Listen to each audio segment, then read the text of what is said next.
É um prazer estar aqui com você no Devocional 2024. Estamos no livro de Marcos, capítulo 7, 8, 9 e 10, passando por todo o Antigo Testamento e agora estamos iniciando o Novo Testamento, caminhando até o livro do Apocalipse. E hoje, alguns assuntos que eu trago para você dentro destes capítulos são: rituais vazios. Posso pedir sinais para Deus? O Evangelho está restrito a paredes e placas? E significado de uma só carne no casamento.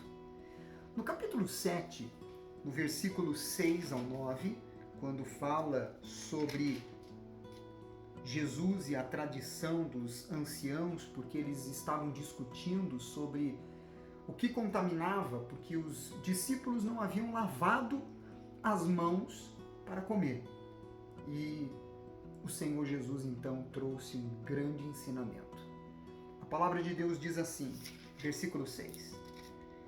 Respondeu-lhes: bem profetizou Isaías a respeito de vós, hipócritas, como está escrito: este povo honra-me com os lábios, mas o seu coração está longe de mim. E em vão me adoram, ensinando doutrinas que são preceitos de homens, negligenciando o mandamento de Deus. Guardais a tradição dos homens. E disse-lhes ainda: jeitosamente rejeitais o preceito de Deus para guardardes a vossa própria tradição. Os rituais vazios provam o culto do seu sentido e poder, pois Deus deseja adoradores que a Ele adorem em espírito e em verdade. Está escrito isso em João capítulo 4, versículo 23 e 24. Ou seja, os rituais vazios, eles expressam que eles estão completamente destonados do sentido divino e estão vazios completamente do poder de Deus. Naturalmente, o culto é vão se ele é direcionado a um Deus falso. O culto também pode ser vão quando consiste em um apego mecânico, regras e aos ensinos humanos, sem uma adoração sincera, consciente e fervorosa a Deus. Ou seja, é só você fazer uma análise no relacionamento entre você e a pessoa mais importante da sua vida. Seu marido, sua esposa, aquela pessoa que você considera muito. Há uma necessidade de que aquilo que você oferece a ela seja com sinceridade ou falsidade, seja com consciência ou de uma forma em que a sua mente não está voltada para ela, com frieza ou fervor. Então replique isso a Deus, porque é isso que Ele espera de cada um de nós.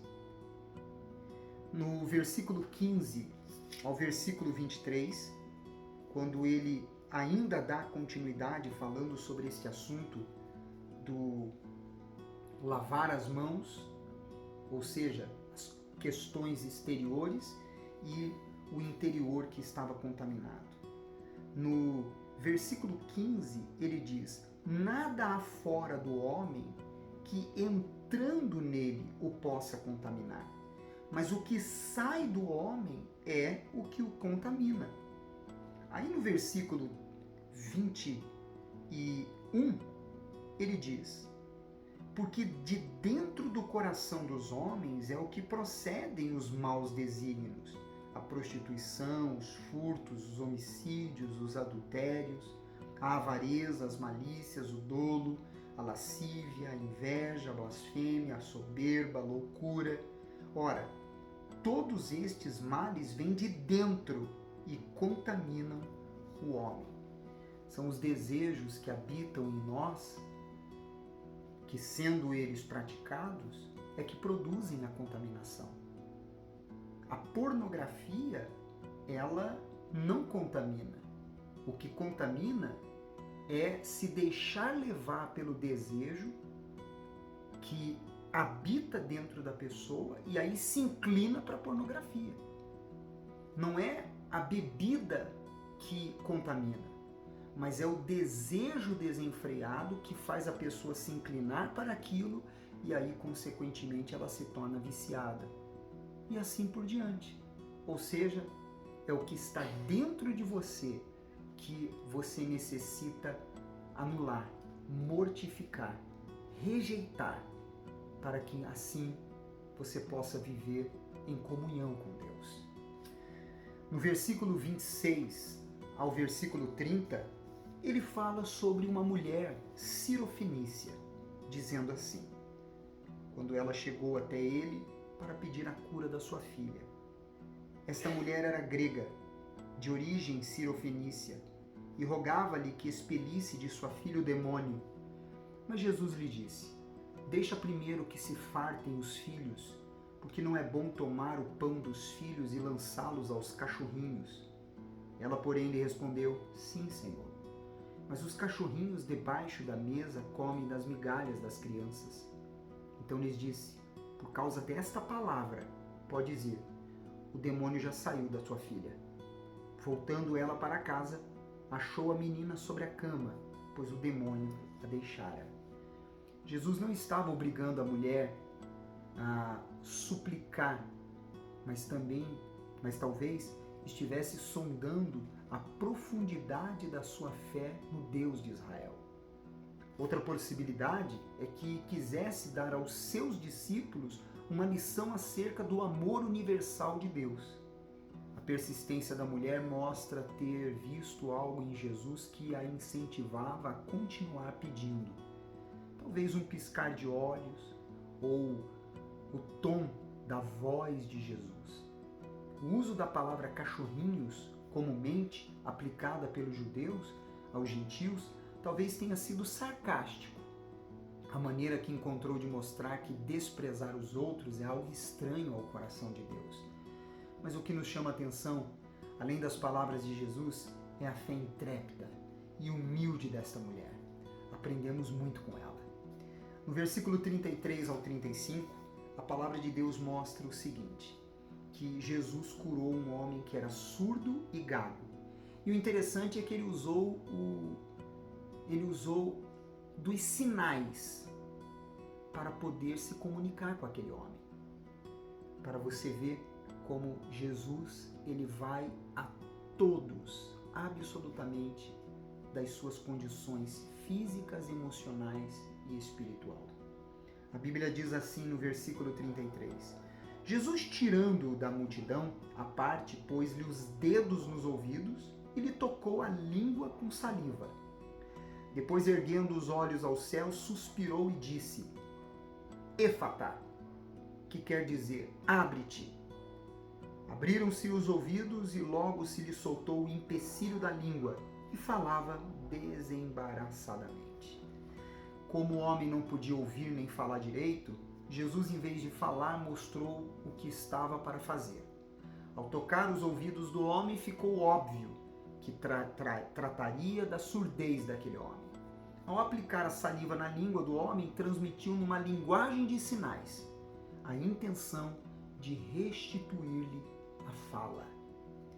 No versículo 11 ao versículo 13 do capítulo 8, quando o nosso Senhor Jesus ele fala sobre os fariseus que estavam pedindo um sinal, ele diz: e saindo os fariseus puseram-se a discutir com ele, tentando pedir-lhe um sinal do céu. Jesus, porém, arrancou do íntimo do seu espírito um gemido e disse: por que pedes esta geração um sinal? Em verdade vos digo que a esta geração não se lhe dará sinal algum. E deixando-os, tornou a embarcar e foi para o outro lado. Pedir sinais por duvidar ou por querer glorificar a Deus são distintos.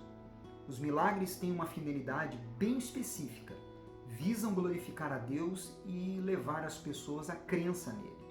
Jesus não estava condenando o desejo de ver isso acontecer. Antes, estava rejeitando a exigência feita pelos que duvidavam da sua autoridade divina de um espetáculo sobrenatural. Ele sabia que, mesmo que realizasse os milagres, os seus críticos ainda assim não aceitariam a sua identidade e nem a sua mensagem divina. No versículo 23 deste capítulo, acontece a cura do cego em Betsaida, quando diz assim: Jesus, tomando o cego pela mão, levou-o para fora da aldeia e, aplicando-lhe saliva aos olhos e impôs-lhes as mãos, perguntou-lhes: Vês alguma coisa? Este, recobrando a vista, respondeu: Vejo os homens porque como árvores os vejo andando.